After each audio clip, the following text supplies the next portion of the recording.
There are 5 simple ways to make sure that you can have eternal life in heaven. So, without further ado, let's get started.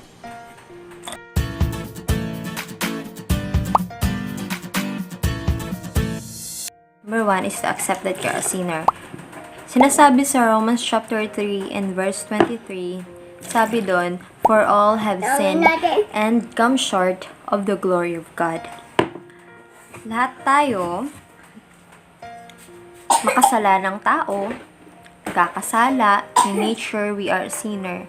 So, illustration na lang doon yung pig, na kahit anong linis mo sa kanya, kasi nature niya na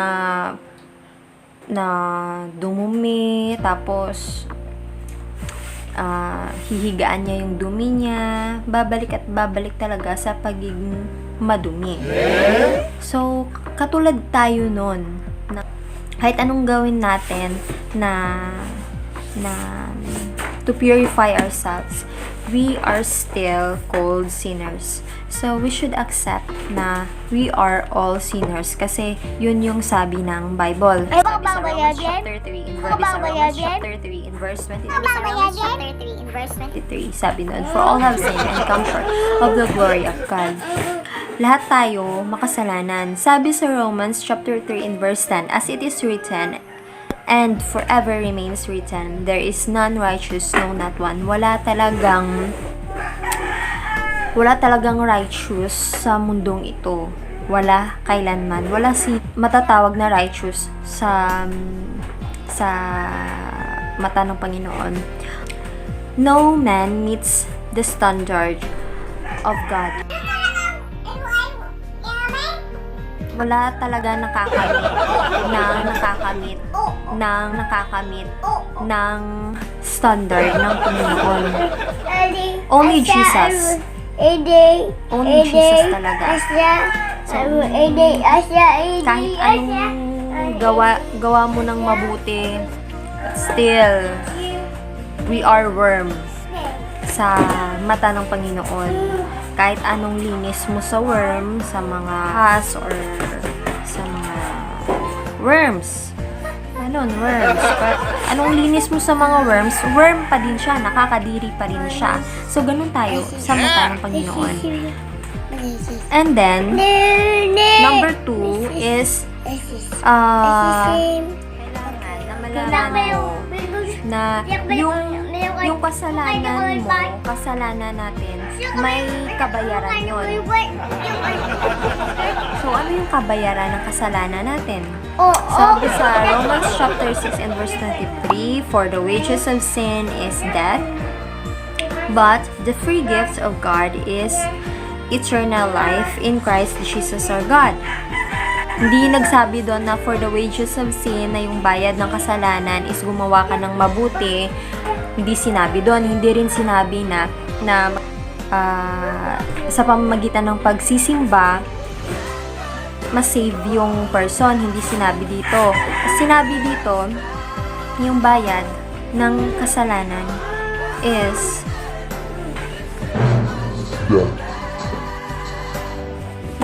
death talaga. Kamatayan. At hindi rin mababayaran ang kasalanan natin ng pera, ng kahit anong bagay sa mundong ito. Hindi ito mababayaran ng kahit anumang. Kamatayan lang talaga ang makakabayad nito. Dugo lang, kamatayan lang talaga. For the wages of sin is death, but yung but dito is a chance na binigay ng Panginoon. But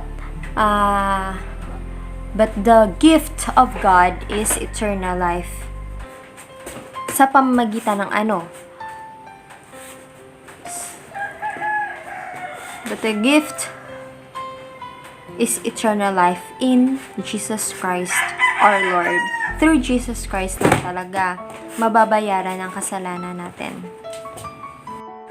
Kaya sabi sa John 3:16, very well-known verse, sabi doon, for God so loved the world Napakamahal ng Panginoon tayo. Yung world na yan is tayo yan. For God so loved the world. Napakamahal ng Panginoon. Minamahal tayo ng Panginoon. That He gave act of love. That He gave is only begotten Son, that whosoever believes in Him should not perish but have everlasting life. Through believing in the Son of God, through the Son of God lamang. Kaya binigyan niya yung anak niya upang tayo may ligtas. That is the perfect gift and act of love. Salvation is free. Wala itong bayad. Wala itong bayad, mga kasis at kabro. It is a free gift. It is a gift. Walang bayad. Kaya nga gift, diba? Walang bayad. Walang nire-require na bayad in return. So, salvation is free. So, why not na kunin nyo din ang gift na ito? God is knocking in your heart na sana papasukin nyo siya. Kasi yung salvation na ina-offer ng Panginoon is a lifetime.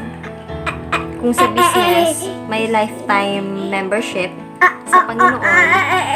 Once lang na i-accept mo, once na in-accept mo si Jesus Christ as your Lord and personal Savior, you are truly saved.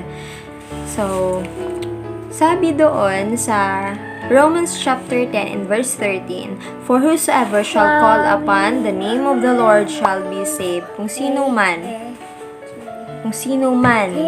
sino ka mang tao ka, mayaman ka man, mahirap ka man, ano mang relihiyon mo, ano mang gawain mo sa buhay mo,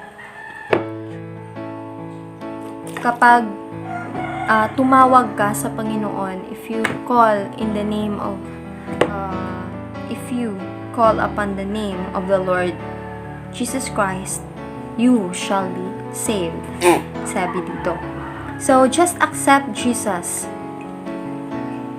Kasi, yung number 3 na way, itong number 3, kanina, we just accept that we are a sinner.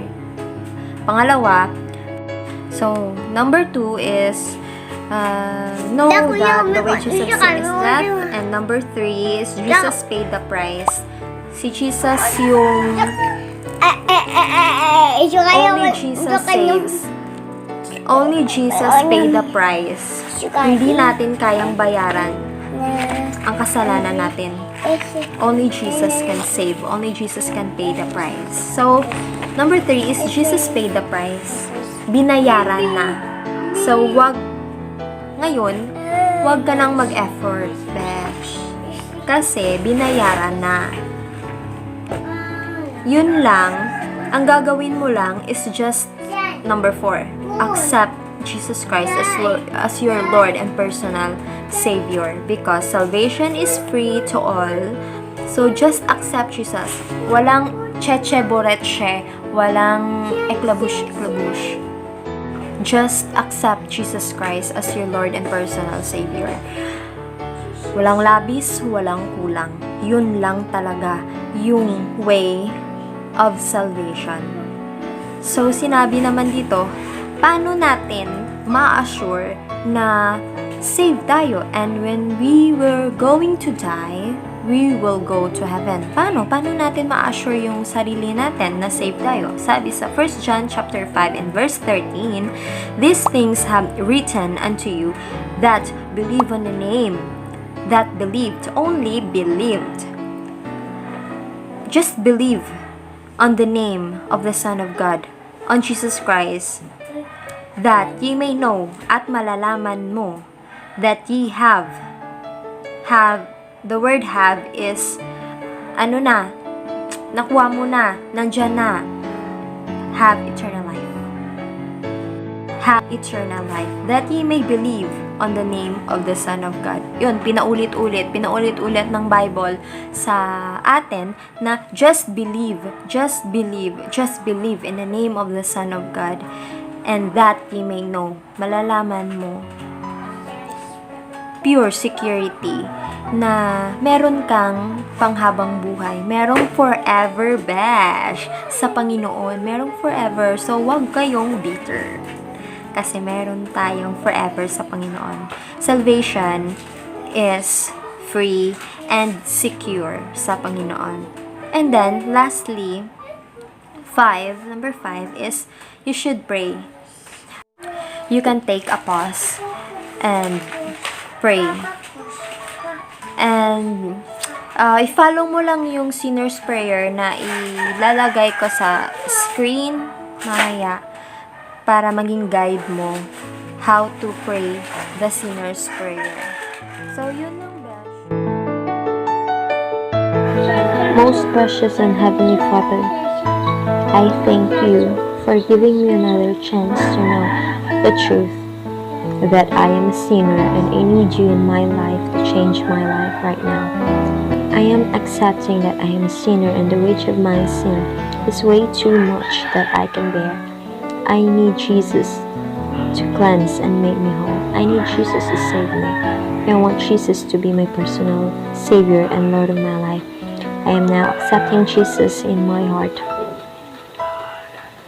In Jesus' name, Amen. So, yun lang, besh. Yung 5 ways lang yun.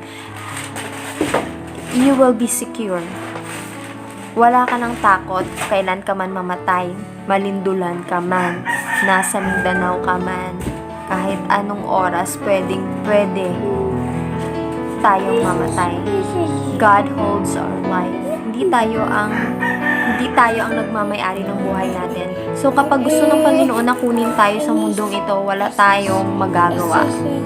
So, anytime, you will be saved.